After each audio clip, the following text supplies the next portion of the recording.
4 biggest challenges in teaching a multi-level barre fitness class. I talk about this topic fairly frequently, and it's a tough thing to discuss. As a barre instructor, it's important that we let clients know that we can provide them with a challenging and safe workout, but that ultimately they are responsible for their own workout. This is sometimes tough to express in a kind and loving way, but the happiness and safety of your clients depend on you being very secure in saying this and helping them find the best exercises for them. 1, some clients are darn competitive. Many want to do what everyone else is doing, even if their bodies tell them no.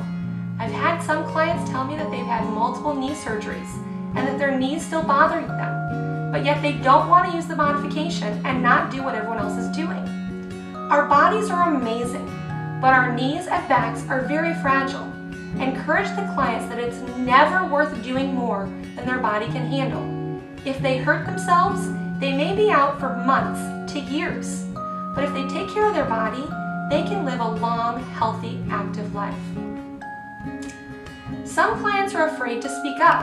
I actually encourage clients to use their words and call out to me when I'm teaching. Some prefer to just say something when I come over and make modifications. If they're feeling that something is off, it is important that it's addressed. It could be something about their form. It could be something that everyone could be educated on. Some clients don't fully understand what their body's actually doing. When you tell a client up an inch or down an inch, they may not realize that their movement is actually much larger than an inch. We're often taught that big movements are better, but not typically in barre. When working our muscles, smaller and more controlled movements are what we're shooting for.